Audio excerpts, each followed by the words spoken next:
ভারতীয় হাইকমিশনের কর্মকর্তা এবং কর্মচারীদের পরিবার পরিজনকে ভারত সরিয়ে নেওয়ার সিদ্ধান্ত নিয়েছে সাময়িকভাবে। তারা বলতেছে সাময়িকভাবে এবং নিরাপত্তা ঝুঁকির কথা বিবেচনা করেই কূটনীতিকদের পরিবার পরিজনদের নিরাপত্তার স্বার্থে এই পরিবার পরিজনদের ভারতে ফিরিয়ে নিয়ে যাচ্ছে। কিন্তু প্রশ্ন হচ্ছে যে বাংলাদেশে এমন কি নিরাপত্তার সমস্যা হলো যে হঠাৎ করে এদেরকে ফিরিয়ে নিয়ে নেওয়া হলো? বাংলাদেশে আইন শৃঙ্খলা পরিস্থিতি খারাপ ঠিক আছে, কিন্তু কেউ তো ঘুণাক্ষরেও ভাবে না যে কূটনীতিকদের পরিবার পরিজনকে আক্রমণ করবে। এখন প্রশ্ন করতে পারেন যে ভাই আপনি হয়তো দেখেন না, হয়তো ভারতের কাছে রিপোর্ট আছে, তথ্য আছে যে তাদের পরিবার পরিজন ঝুঁকির ভিতরে আছে। এখন যদি ঝুঁকিতে থাকে তাহলে থাকবে কূটনীতিকরা এবং তাদের পরিবার, তাই না? কূটনীতিক এবং পরিবার উভয় তো ঝুঁকিতে থাকবে, কিন্তু কূটনীতিকদেরকে রাখা হলো, সংখ্যাও কিন্তু কমানো হলো না, এবং বলা হলো যে সবগুলো মিশনই খোলা থাকবে, স্বাভাবিক কার্যক্রম চলবে, শুধু পরিবার পরিজনকে নিয়ে নেওয়া হলো। এটা কেমন কথা?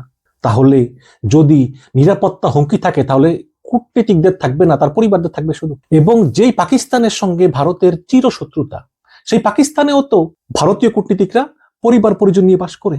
সেখানে সমস্যা হলো না, সমস্যা হলো বাংলাদেশে। আচ্ছা, যদি আপনি মনে করেন যে আপনাদের পরিবার পরিজনের উপরে বাংলাদেশে কোনো থ্রেট আছে বা নিরাপত্তা ঝুঁকি আছে, সরকারকে জানান, সরকার তদন্ত করে দেখুক, যারা যারা জড়িত তাদের বিরুদ্ধে ব্যবস্থা নিবে। সেটাও তো করলেন না। হঠাৎ বলা হলো নিরাপত্তা ঝুঁকির কারণে কূটনীতিকদের পরিবার পরিজনকে সরিয়ে নেওয়া হলো।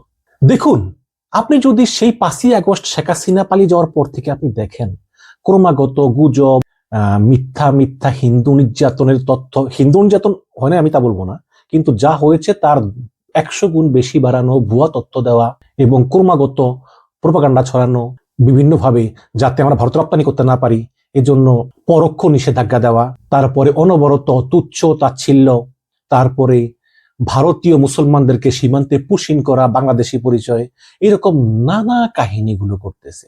সর্বশেষ এই মুস্তাফিজকে আইপিএল থেকে বাদ দেওয়া হলো। মুস্তাফিজকে ভারতীয় ক্রিকেট বোর্ড বাংলাদেশ ক্রিকেট বোর্ডের অনুমতি নিয়ে নিলামে তুললো, 9 কোটি টাকা বিক্রি হলো, পরে তাকে আবার পাঠিয়ে দিল। এত সহজ। এখন পড়ছে গ্যারাকলে। এখন বাংলাদেশ বলছে যে কোনোভাবেই আমরা খেলবো না, পাকিস্তান বলছে আমরাও খেলবো না, আয়ারল্যান্ড বলছে তারা না খেললে আমরাও খেলবো না। এখন বিশাল গ্যারাকলে পড়ছে। এখন আইসিসির দায়িকা বাংলাদেশের হাতে পায়ে ধরা, কিন্তু বাংলাদেশ সরকার বলছে খেলবো না, খেলবোই না, আমরা দেশ ছোট, যা খুশি তা করা যায়, তাই না? আবার দেখেন, এই নির্বাচনকে সামনে রেখে তাদের তৎপরতার শেষ নেই। এখানে তারেক রহমানের সঙ্গে দেখা করে, জামাতের আমিরের সঙ্গে দেখা করে, চেষ্টা করে বিভিন্নভাবে যাতে নির্বাচনটা পিছিয়ে দিয়ে হলেও আওয়ামী লীগকে নির্বাচনে অংশগ্রহণের সুযোগ করে দেওয়া যায়। যেই আওয়ামী লীগ এত কিছু করে দেশ ছেড়ে পালিয়ে যেতে বাধ্য হলো, সেই আওয়ামী লীগের কৃতকর্মের যে দায়, সেই দায়টাকে নিবে। আওয়ামী লীগও বিন্দু মাত্র অনুতপ্ত না, ভারতও বিন্দু মাত্র অনুতপ্ত না, তারা এগুলো শুনতেই রাজি না। তাদের কাছে 5ই আগস্ট হচ্ছে একটা জঙ্গি সন্ত্রাসীদের আক্রমণ। তো এইসব সিচুয়েশনে আসলে এই ভারতের এই যে পরিবার পরিজন ফিরিয়ে নেওয়াটাও একটা ওই পূর্ব পরিকল্পনারই অংশ। তারা ধাপে ধাপে ধাপে ধাপে বাংলাদেশের পরিস্থিতি বিশ্বের কাছে এমন ভাবে উপস্থাপন করতে চায় যে এটা একটা সন্ত্রাসী দেশ, এটা আর ভালো দেশ না, এবং তারপর যা খুশি তা করা। দেখুন, শেখ হাসিনার আমলে ভারতীয় গোয়েন্দা সংস্থা রয়ের প্ল্যান ছিল যে আগামী 30-40 বছর ধরে শেখ পরিবার শাসন করবে এবং আমরা বাংলাদেশের মানুষের ভিতরে একটা কালচারাল পরিবর্তন ঘটাবো, প্রগতিশীলতা, ওয়েস্টার্ন কালচার, এবং শেখ হাসিনা আস্তে আস্তে আস্তে আস্তে ইসলামপন্থীদেরকে দমন করবে, করে একটা সেকুলার রাষ্ট্রে পরিণত করবে। তারপর যদি আমরা এটাকে পরোক্ষভাবে নিজেদের কবজায় নিয়ে নেই, যে স্বাধীন রাষ্ট্র বাট ইন্ডিয়ান ফেডারেশনের অংশ, এরকম করে একটা মানে অটোনমাস স্টেট বা কিছু একটা করি, আর অনেক পরের ব্যাপার এই আর কি। তো 5ই আগস্ট হাসিনা পালিয়ে যাওয়ার পরে তাদের এই প্ল্যানটা পুরা মার খেয়ে গেল, পুরা ব্যর্থ হলো। এর ঊর্ধ্বতন কর্মকর্তারা অনেকে পদত্যাগ করলেন, নতুন কর্মকর্তা এলো। তো যেই কালচারাল রেভলিউশন বা সাংস্কৃতিক বিপ্লবের মাধ্যমে বাংলাদেশের মানুষের মগজ ধোলাই করে প্রগতিশীলতা এনে একটা সেকুলার রাষ্ট্র করার চিন্তা ছিল, সেটা মাঠে মারা গেল। এখন ইউনূস সরকার ক্ষমতায় এসে কোনো কথাই শুনতেছে না, চীনের সঙ্গে সম্পর্ক, পাকিস্তানের সঙ্গে সম্পর্ক, চীনের কাছ থেকে বিমান ক্রয়, অস্ত্র ক্রয়, পাকিস্তানের কাছ থেকে বিভিন্ন প্রতিরক্ষা চুক্তি বা অস্ত্র ক্রয়ের চুক্তি, বিমান কেনার চুক্তি, তুরস্কের সঙ্গে তো অলরেডি চুক্তি করে ফেলেছে $600 মিলিয়ন, বিভিন্ন অস্ত্র কিনবে। এবং ওই দিন তুরস্কের রাষ্ট্রদূত আসছে, অনেক কথা হয়েছে। তো এই সব মিলিয়ে বাংলাদেশ অস্ত্রের স্বয়ংসম্পূর্ণ হচ্ছে, আধুনিক হচ্ছে, যেটা ভারত মেনে নিতে পারতেছে না। এবং এটা কিন্তু একটা অস্বাভাবিকও না। আপনারা দেখেছেন যে যখনই ইউক্রেনকে ন্যাটো বলল যে তোমাদেরকে আমরা সদস্য করব, তখনই কিন্তু রাশিয়া ইউক্রেন অ্যাটাক করলো। এখন আপনি প্রশ্ন করতে পারেন যে বাংলাদেশ স্বাধীন দেশ, এই স্বাধীন দেশে কি কেউ অ্যাটাক করতে পারে? ভাই করেছে তো, রাশিয়া করেছে ইউক্রেনকে, এমনকি আমেরিকা ভেনিজুয়েলাতে গিয়ে খোদ প্রেসিডেন্টকে কিডন্যাপ করে নিয়ে এসেছে। ইন্টারন্যাশনাল ল বলে এখন আর কোনো জিনিস নাই। এবং ভারতের তো ইতিহাস রয়েছে সেই রকম। ভারত যখন স্বাধীন দেশ হায়দ্রাবাদ দখল করে, তখন কিন্তু এভাবে হিন্দু নির্যাতনের অভিযোগ এনে ক্রমে ক্রমে তখন এই যুদ্ধ হচ্ছে। যুদ্ধ অনেক লোক মারা গেছে, প্রচুর মুসলমান মারা গেছে, এগুলো তো ইতিহাস। এখন বর্তমানে ভারতের রয়ের প্ল্যান কি? প্ল্যান হচ্ছে যে আপাতত তাদের যে শিলিগুড়ি করিডোর, চিকেন নেক, সেটা শক্তিশালী করা। অলরেডি আসামে, ত্রিপুরাতে, পশ্চিমবঙ্গে তারা ব্রিটিশ আমলের পুরাতন যে বিমান ঘাঁটিগুলো, এগুলো সচল করেছে। তারপরে বিভিন্ন ক্ষেপণাস্ত্র বসিয়েছে, বসাক, তারা তাদের ভূখণ্ডের নিরাপত্তার জন্য এটা করতেই পারে, এটা কোনো সমস্যা নেই। আমি আবারও বলি যে ভারতের স্বাধীনতা, অখণ্ডতা এর প্রতি আমাদের পরিপূর্ণ সম্মান দেখানো উচিত, এবং ভারতের কাছ থেকে আমরা অনুরূপ ব্যবহারও প্রত্যাশা করি। এবং যারা কথায় কথায় বলে 7 সিস্টার ভাগ করে দেব, আমি তাদের কথার প্রবল বিরোধিতা করে আমি মনে করি যে তাদের এইসব কথা ভারত বাংলাদেশের স্বাভাবিক সম্পর্কের ক্ষেত্রে অন্তরায়। এখন প্রশ্ন করতে পারেন, ভাই ওরা তো স্বাভাবিক সম্পর্ক চায় না, ওরা না চাক, কিন্তু আমাদের একটা লেভেল মেনটেন করে চলা উচিত। এই ধরনের উস্কানিমূলক বক্তব্য পরিহার করাই বাঞ্ছনীয়। এখন নতুন প্ল্যান হচ্ছে যে এই তো গেল, এই করিডোরে নিরাপত্তার জন্য ঘাঁটি বসালাম, তারপর আস্তে আস্তে বাংলাদেশ সরকারের সঙ্গে একটা সম্পর্ক স্থাপন করে আবার আওয়ামী লীগকে পুনর্বাসন করার চেষ্টা করব। এবং আগামীতে যদি কোনোদিন আবার আওয়ামী লীগ ক্ষমতায় আসে, তাহলে আবার তারা তাদের ওই যে সেই পুরানো কাজকর্ম, সেগুলো আস্তে আস্তে শুরু করবে। এবার আর 2040 না, এবার হয়তো 2080 সাল পর্যন্ত বা 2100 সাল পর্যন্ত লাগুক। কারণ একটা রাষ্ট্র কিন্তু দীর্ঘমেয়াদী প্ল্যান নেয়। একটা মানুষের জীবনের জন্য কিন্তু 100 বছর অনেক কিছু, একটা রাষ্ট্রের জন্য কিন্তু 100 বছর কিছুই না। এবং যারা বড় বড় রাষ্ট্র, তারা কিন্তু 100, 150, 200 বছরের প্ল্যান নেই বা 300 বছরের প্ল্যান নেই, এরকম প্ল্যান অনুযায়ী তারা চলে। তো এখন যদি এটা করতে পারি তাহলে করব। আর যদি আমরা দেখি যে না, বাংলাদেশ কোনোভাবেই শুনতেছে না, তারা তাদের অস্ত্র সমৃদ্ধ করতেছে, ইসলামপন্থীরা শক্তিশালী হচ্ছে, তাহলে আমরা চিকেন নেকের ওই জায়গাটা একটু বড় করে নিব। হঠাৎ করে আক্রমণ করবো, করে ওই লোকজন সরিয়ে দেবো যে তোমরা ওদিকে চলে যাও, বাড়িঘর চলে যাও, আমরা এটা করে নিয়ে আমরা ইয়ে করবো। এটা তো গেল অনেক পরের কথা, যে যদি এরকম হয়। বাট আরেকটা প্ল্যান আছে, যে অপারেশন সিন্দুরের মতো, যেটা আমার চ্যানেলে গৌতম লাহি অনেকবার বলেছে, অপারেশন সিন্দুরের মতো ওই বিমান দিয়ে হামলা চালিয়ে আবার চলে যাওয়া। তো এইরকম বিভিন্ন প্ল্যান আছে। কিন্তু এখনকার যে প্ল্যান, সেটা হচ্ছে যে আওয়ামী লীগকে যেভাবেই হোক নির্বাচনে অংশগ্রহণ করতে দিতে হবে। আপনি যদি দেখেন যে আওয়ামী লীগের তৎপরতা, আপনার দেখেন যে 2-3 দিন আগে সংবাদ সম্মেলন করলো, আবার 23 তারিখে সংবাদ সম্মেলন ফরেন করেসপন্ডেন্স ক্লাবে, সেখানে বিদেশি সাংবাদিকরা থাকবেন এবং কথা আছে শেখ হাসিনা সেখানে অডিওতে বিভিন্ন প্রশ্নের উত্তর দিবেন। এবং আপনারা দেখেন যে আল জাজিরা টেলিভিশন, তারা একদম ওয়াশিংটনে উড়ে গিয়ে সজীব ওয়াজের জয়ের ইন্টারভিউ নিল। এতদিন কেন নিলেন না? এবং এই ইদানিং আওয়ামী লীগের তৎপরতা কিন্তু চোখে পড়ার মতো। এতদিন কেন আওয়ামী লীগের এই তৎপরতা চোখে পড়েনি? আপনি কি মনে করেন যে এর পেছনে ভারতের পরামর্শ নাই? অবশ্যই আছে। গতকালকে ব্রিটিশ হাইকমিশনার, তিনি কেন হঠাৎ ভারতে গেলেন? তিনি কিন্তু ভারতে ব্যক্তিগত সফরে যাননি, তার সঙ্গে দূতাবাসের 2 জন কর্মকর্তা গিয়েছে। কিসের ইঙ্গিত পেয়ে তিনি ভারতে গেলেন? ভারত কি ভাবছে, ভারত কি চিন্তা করতেছে? দেখুন, ভারত কি চিন্তা করতেছে, ভারত কি চায়, সেটা তারেক রহমান জানে, সেটা জামাতের আমির শফিকুর রহমান জানে, সেটা খলিলুর রহমান জানে, আদিলুর রহমান জানে, ডক্টর ইউনূসও জানে। এখন আপনারা যা জানেন সেটা আমাদেরকে বলার দরকার নাই, কিন্তু আপনারা সেই ব্যবস্থা নেবেন না, আপনারা আলোচনা করবেন না। আরে ভাই, আমাদের দরকার এখন জাতীয় ঐক্য।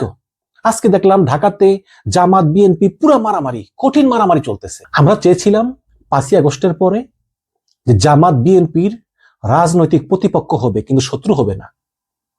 আজকে শত্রু হয়ে গেল। আজকে অনেকেই দেখি বিএনপির কথাবার্তায় আওয়ামী লীগের প্রতি সিম্পিতি পোষণ করে, বলে যে আমাদেরকে ভোট দিলে আমরা আওয়ামী লীগকে ফিরিয়ে আনবো। আবার চরমনায়ের পীরকে পরামর্শ দেয় জাতীয় পার্টির সঙ্গে জোট করার জন্য, যে জাতীয় পার্টি 15টা বছর ফ্যাসিবাদের দোষর ছিল। কাজী ভারতকে দায়ী করবেন কি? আমরা কি ঐক্যবদ্ধ? আমরা তো ঐক্যবদ্ধ না। একটা ঐক্যহীন জাতিকে পরাজিত করা খুবই সহজ, যেই কাজটাই আসলে ভারত করে যাচ্ছে। অনবরত প্রোপাগান্ডা ছড়িয়ে, অনবরত ঘৃণা ছড়িয়ে, অনবরত উস্কানি দিয়ে, মানে আমরা কিছুই না, এরকম অবস্থা। এখন আমাদের নিজেদের সম্মান, নিজেদের গৌরব নিজেদেরই রক্ষা করতে হবে এবং জাতীয় ঐক্যের কোনো বিকল্প নাই। ভারত চায় আওয়ামী লীগকে এই বাংলার মাটিতে পুনর্বাসন করার জন্য। দেখুন, আমিও চাই আওয়ামী লীগ আসুক, আওয়ামী লীগ আসলে কোনো সমস্যা নেই, কিন্তু যেই দলটা গণহত্যা করে চলে গেল, অনেকে বলবেন ভাই জামাত তো 71 সালে অনেক কিছু করছে, জামাত যেটা করছে সেটার হিসাব জামাত কড়ায় গন্ডায় পেয়েছে। এই দলটা গত 50-53 বছরে অনেক অত্যাচারিত হয়েছে, অনেকে ফাঁসি হয়েছে। বর্তমানে এই জামাতে হয়তো একজন ছাড়া আর কেউই নাই যে ওই 71 সালের সময় জামাতের সঙ্গে জড়িত ছিল। এখন আপনি আওয়ামী লীগ প্রায় 1500 মানুষ মারলেন, 20,000 লোককে পঙ্গু করলেন, নিজের দেশের লোক।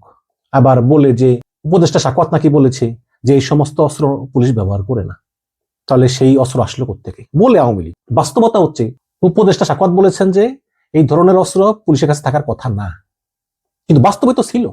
ডেইলি স্টার রিপোর্ট করেছে যে এই সকল প্রাণঘাতী অস্ত্র, চাইনিজ রাইফেল গুলো 2022-23 সালে চায়না থেকে কিনছে, আমেরিকা থেকে কিনছে, এমনকি তুরস্ক থেকে কিনছে, এমনকি পুলিশের জন্য মেশিন গান পর্যন্ত কিনছে, যে মেশিন গান চালিয়ে 2 জন লাগে, একজন গুলি ঘোরা একজন ছাড়ে। তো এই সমস্ত অস্ত্রগুলোই পুলিশ ব্যবহার করছে এবং হাজার হাজার ভিডিও ফুটেজ যে পুলিশ গুলি করে মারতেছে। এখন বলতেছে যে পুলিশ আত্মরক্ষার জন্য মারছে। হ্যাঁ, তো এই সমস্ত কথাবার্তা মানে গোয়েবলসের মতো, যে একটা মিথ্যা 100 বার বলে সত্য হয়ে যায়, সেই নীতি অবলম্বন করেছে, কারো কোনো দোষ নাই। তাহলে এই যে 1500 লোক মারা গেল, তারপরে 20,000 আহত হলো, এইগুলো ভারতের কাছে কোনো মূল্য নাই, আওয়ামী লীগের কাছেও মূল্য নাই। তারা আবার চায় ক্ষমতা এবং এই দেশে এসে তারা আবার গণতন্ত্রের নামে স্বেচ্ছাচারিতা, ব্যাংক লুট, ভূমি লুট, নদী লুট, প্রকল্প লুট এগুলো করবে। আমরা এগুলো চাই না। ভবিষ্যতে বিএনপি জামাত যেই ক্ষমতা আসুক, আমরা চাই না তারাও এগুলো করুক। বাংলাদেশটাকে মাথা তুলে দাঁড়াতে দিতে চায় না ভারত। যুক্তি হচ্ছে যে যদি বাংলাদেশের মাথা পিছু আয় বা অর্থনীতি ভারতের যে সীমান্তবর্তী রাজ্যগুলো আছে ওগুলো থেকে বেশি হয়ে যায়, তাহলে ওই সব রাজ্যগুলোর মধ্যে একটা স্বাধীন হওয়ার একটা আকাঙ্ক্ষা জেগে উঠবে, যদি দেখো বাংলাদেশ কত ধনী হয়ে গেছে। তো এই কারণেই সবসময় একটু চেপে রাখতে চায়। আপনি দেখেন যে জাল টাকা ঢুকতেছে, অস্ত্র ঢুকতেছে, হাদিকে গুলি করে মেরে ভারতে পালিয়ে গিয়েছে খুন। ভারত সরকার চাইলে পারে না, তারা ধরতে পারে, ধরবে না। তো এইসব বলা এই কারণেই যে একটা দীর্ঘমেয়াদী প্ল্যান আছে ভারতে, যে এটার পর এটা করবো, এটার পর এটা করবো, এটার পর এটা করবো। এবং এমনও হতে পারে যে কোনো একটা অঘটন কিন্তু নির্বাচনের আগে করতে পারে, বড় কিছুও হতে পারে। আমার কাছে কিন্তু পরিস্থিতি ভালো ঠেকতেছে না। বাংলাদেশ সরকারের অনতিবিলম্বে সকল দল নিয়ে বসা উচিত, সকল কূটনীতিকদেরকে ইনফর্ম করা উচিত যে কি হচ্ছে। আওয়ামী লীগকে আমরাও চাই তারা আসুক, কিন্তু ক্ষমা চেয়ে দলের ভিতর সংস্কার করে অভিযুক্তদের বাদ দিয়ে নতুন করে তারা শুরু করে, এটা আমরাও চাই, কিন্তু আমরা সেই লক্ষণই দেখতেছি না। তারা সেই আগের সেই ডিনায়াল মুডেই আছে। কিন্তু ভারত সেই পরামর্শ দেন আওয়ামী লীগকে যে তোমরা তোমাদের ভিতর সংস্কার করো। এবং এই যে ইসলামপন্থী দলগুলো, ইসলাম, মুসলমান, মুসলিম, এদেরকে বর্তমান ভারত সরকার শত্রু বলে গণ্য করে। ভারতের সাধারণ জনগণ কিন্তু না, ভারত সরকার। তো ভারত সরকারের এই ধরনের অ্যাটিচিউড পাল্টাতে হবে। আজকে যে কূটনীতিকদের পরিবার পরিজনকে নিরাপত্তার অজুহাতে প্রত্যাহার করে নিয়ে গেল, ভারতে ফিরিয়ে নিয়ে গেল, এটাকে আমি আরেকটা ষড়যন্ত্রের অংশ বলে মনে করি। এখন করণীয় কি?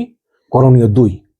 এক হচ্ছে জাতীয় ঐক্য, জাতীয় ঐক্যের কোনো বিকল্প নাই। আর 2 হচ্ছে ভারতের সঙ্গে যোগাযোগ বৃদ্ধি করার চেষ্টা করা, যে দেখো তোমরা যা ভাবতেছো তা না, আমরা বাংলাদেশ কিভাবে চলবে, কিভাবে কি করব, এটা আমরা নির্ধারণ করবো, কারণ আমরা স্বাধীন দেশ।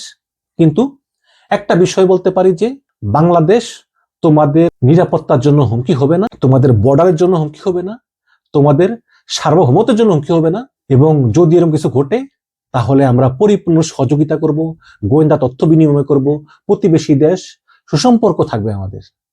বাট আমাদের আত্মরক্ষার জন্য আমাদের সামরিক দিক দিয়ে শক্তিশালী হওয়ার প্রয়োজন আছে। এভাবে কমিউনিকেশন ডেভেলপ করতে হবে এবং আশা করি এই সরকার তো গেল, সামনে সরকার আসলে তারা এসব বিষয়ে পদক্ষেপ নেবে। বা তারপরেও যদি ভারত অনবরত ষড়যন্ত্র করতেই থাকে, তাহলে প্রয়োজনে বাংলাদেশ সরকার যা যা ব্যবস্থা নেবে, এবং এই ব্যবস্থা নেওয়াটা প্রতিটি স্বাধীন দেশের অধিকার। কাজেই আহ্বান জানাবো, বিএনপি ভাইয়েরা, জামাত ভাইয়েরা ঐক্যবদ্ধ হন, সামনে আমাদের অনেক বিপদ।